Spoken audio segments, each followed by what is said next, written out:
کہا جاتا ہے کہ تم زمین میں فساد نہ پھیلاؤ، تو ایک بنیادی سا سوال ذہن میں آتا ہے کہ آخر منافق کون سا ایسا کام کرتے ہیں جس سے انہیں روکا گیا اور کہا کہ فساد والا کام نہ کرو۔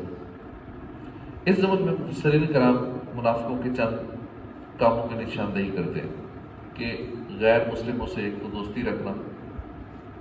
منافقوں کا ایک برا کام یہ تھا کہ یہ مسلمانوں سے بھی اظہار دوستی کرتے تھے اور کافروں سے بھی محبت رکھتے تھے، ان سے بھی ملتے جلتے تھے۔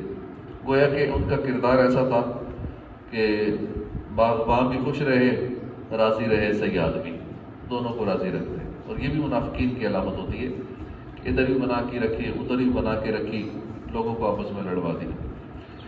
یعنی یہ بدبخت ایک طرف تو مسلمانوں کو خوش رکھنے کے لیے ان سے اظہار دوستی کرتے تھے، دوسری طرف اپنے غیر مسلم آقاؤں کو بھی راضی رکھنا چاہتے تھے اور کہتے تھے کہ ہم اصلاح چاہتے ہیں، ہم کسی سے بھی نفرت نہیں کرتے، ہم سب سے تعلق بنا کے رکھتے ہیں۔ اس پر انہیں کہا گیا کہ تمہارا یہ برا عمل اصلاح نہیں فساد ہے۔ اور یہ بڑی واضح سی بات ہے، آگ اور پانی جمع نہیں ہو سکتے۔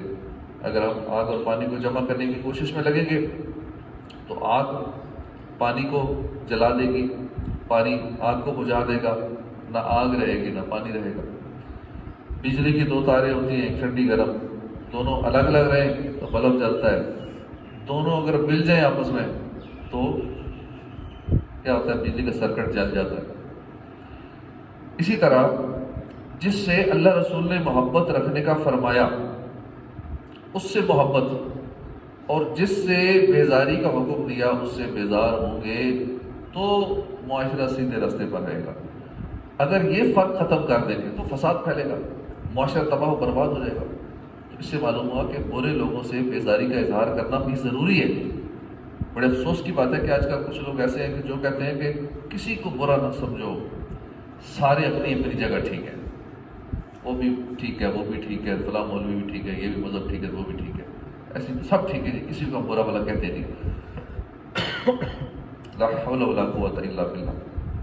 ٹھیک ہے، کیسے ہو سکتا ہے سارے ٹھیک ہو؟ ایک مسلمان ہے ایک غیر مسلم ہے، تو دونوں ٹھیک کیسے ہوئے؟ کتنا بڑا فرق ہے۔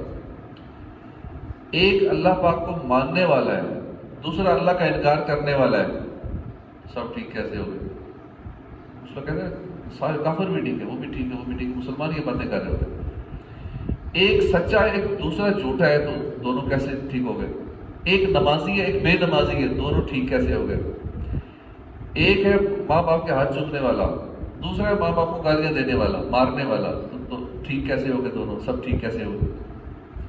یقیناً ایک تو غلط ہے نا، ایک غلط ہے ایک ٹھیک ہے۔ اس سے بیزاری کا اظہار کیا جائے گا جو غلط ہے۔ اگر ہم یہ نہیں کریں گے تو پھر زمین میں فساد پھیلے گا کہ یہ بھی ٹھیک ہے تو نافرمان بھی ٹھیک ہے، تو یہ غلط بھی ٹھیک ہے، تو یہ ٹھیک بھی ٹھیک ہے، تو یہ سارے ٹھیک ہے، تو ٹھیک ہے۔ یہ منافقوں کی علامت ہوتی ہے اس طرح کی باتیں کرنا۔ بنی اسرائیل کی تباہی اور بربادی کے بنیادی سبب جو حدیث پاک میں بیان ہوا، حضرت عبداللہ بن مسعود سے روایت ہے، اللہ کے آخری نبی صلی اللہ علیہ وسلم نے فرمایا کہ بنی اسرائیل میں جو سب سے پہلا نقصان آیا وہ یہ تھا کہ ایک شخص دوسرے سے ملتا تھا، کوئی گناہ کرتا دیکھتا تو اسے منع کرتا تھا، یہ بری بات ہے، یہ گناہ ہے، یہ نہ کرو۔ اگلے دن دوبارہ اسے گناہ کرتے دیکھتا تھا تو اس کے ساتھ تعلقات کی وجہ سے، اس کے ساتھ کھانے پینے کی وجہ سے، میل جول کی وجہ سے اسے منع نہیں کرتا تھا، کیونکہ جب ایک تعلق بن جاتا ہے تو پھر بڑا جھجکتا ہے کہ اب میں کیسے اس کو منع کروں، تعلق خراب ہو جائے گا، ہم کٹھے کھاتے پیتے ہیں، گپ شپ ہے، دوستی ہے، میل جول ہے۔ تو جب عام طور پر انہوں نے ایسا کیا تو اللہ نے ان کے دل ایک دوسرے کے ساتھ خلط کر دیا، اب ان نیکوں کو بھی ان نافرمانوں جیسا کر دیا، کیونکہ اب وہ تعلق کی وجہ سے انہیں کچھ کہتے نہیں تھے، پہلے گناہ سے منع کرتے تھے، لیکن پھر جب آپس میں اٹھنا بیٹھنا تعلق بن گیا، کھانا پینا، تو نافرمانوں کی نحوست سے فرما برداروں کے دل بھی ویسے ہی ہو گئے۔ اب غور فرمائیے، جب ہم برائی کو برا سمجھ ہی نہیں رہے، اس سے نفرت اور بیزاری ہی نہیں رکھیں گے تو اسے منع کیسے کریں گے؟ جب ہم برائی سے منع نہیں کریں گے تو نتیجہ تک وہ برائی پھیلتی چلی جائے گی، آخر ایک وقت آئے گا کہ اسی برائی کو اچھائی سمجھ لیا جائے گا اور یوں ہمارے معاشرے میں برائیاں عام ہو جائیں گی اور معاشرہ تباہ و برباد ہو جائے گا۔ زمین میں فسادات کی ابتدا ایسی ہی ہوئی ہے کہ قابیل جس نے آدم علیہ السلام کے بیٹے حابیل کو شہید کیا تھا، قتل کر دیا تھا، بعد میں اس نے بہت سارے برے کام بنائے.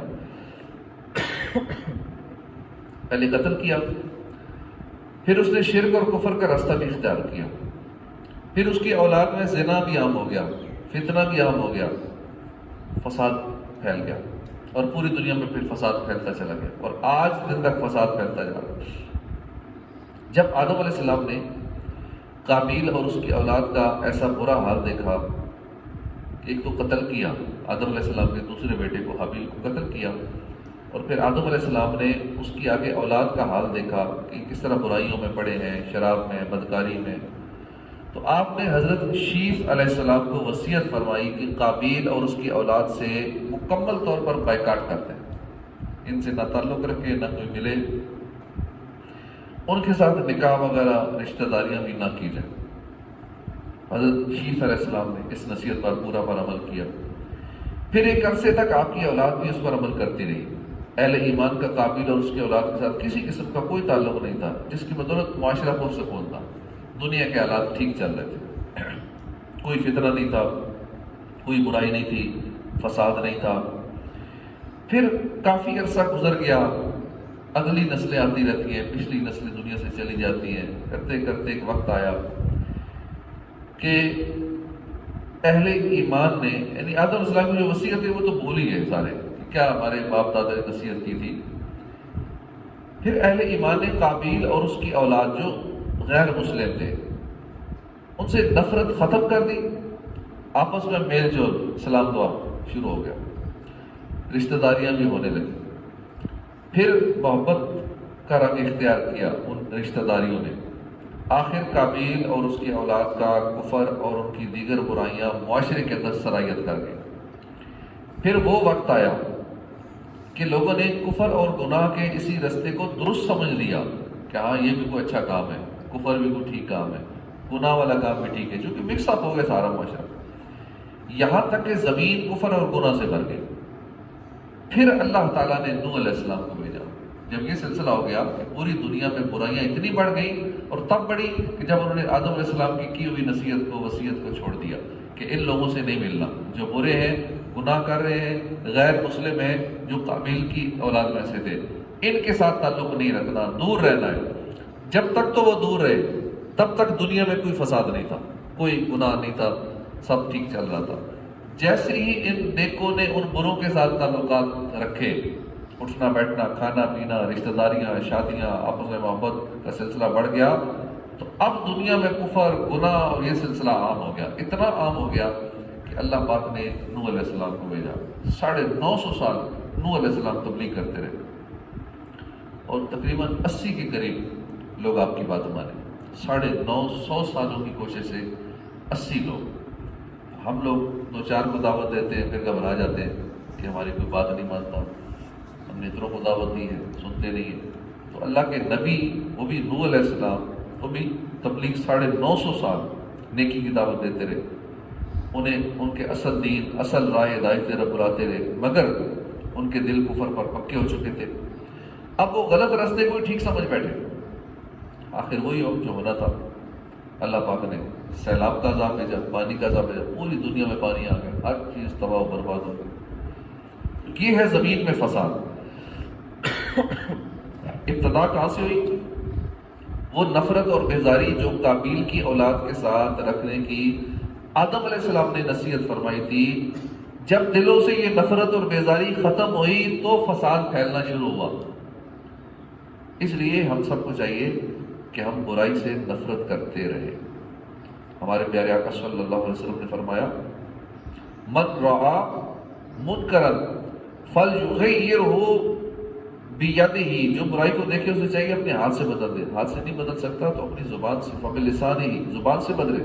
اگر زبان سے بھی نہیں بدل سکتا تو فبقلبہ، اپنے قلب میں برا جانے، دل میں اسے برا جانے. تو یہ کمزور ترین درجہ ہے.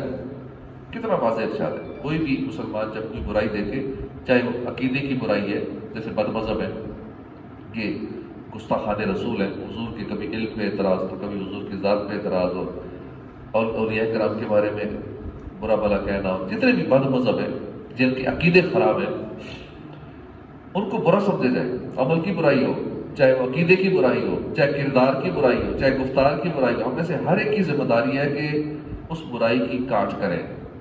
اگر کچھ نہیں کر سکتے تو کم از کم دل میں برا سمجھے.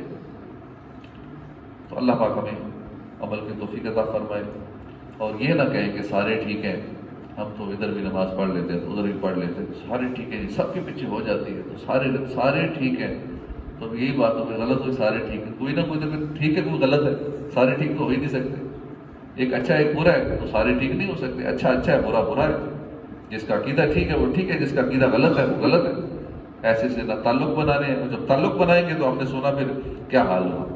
جب آدم علیہ السلام کے بیٹے قابیل سے تعلق بنایا گیا، جو ان کی اولاد سے آگے برائیاں شروع ہوئیں، جب ان سے تعلق بنایا گیا تو پھر نقصان کیا ہوا کہ دنیا میں گناہ، کفر، نافرمانیاں یہ عام ہو گئیں، اور نوح علیہ السلام نے آگے پھر نیکی کی دعوت دی. یہ سلسلہ پھر بڑھتا چلا جاتا ہے. اللہ پاک اس طرح کے فساد سے ہمیں محفوظ رکھے. اور فساد ہوتا ہی تب ہے جب بروں سے دوستیاں ہو جاتی ہیں، بروں سے رشتہ داریاں، بروں کے ساتھ اٹھنا بیٹھنا، برے لوگوں کے ساتھ کھانا پینا، یہ سلسلہ ہوتا ہے تو پھر فساد شروع ہوتا ہے. ہمیں اس فساد کو جڑ سے ہی کاٹ دینا چاہیے. ہم نیکوں کی صحبت میں رہیں، جن کا عقیدہ درست ہے، ایسے لوگوں کی صحبت میں رہیں، اچھے لوگوں کی صحبت میں رہیں، بروں سے بچ کے رہیں. اللہ پاک ہمیں توفیق عطا فرمائے. آمین بجاہ نبی العالمین.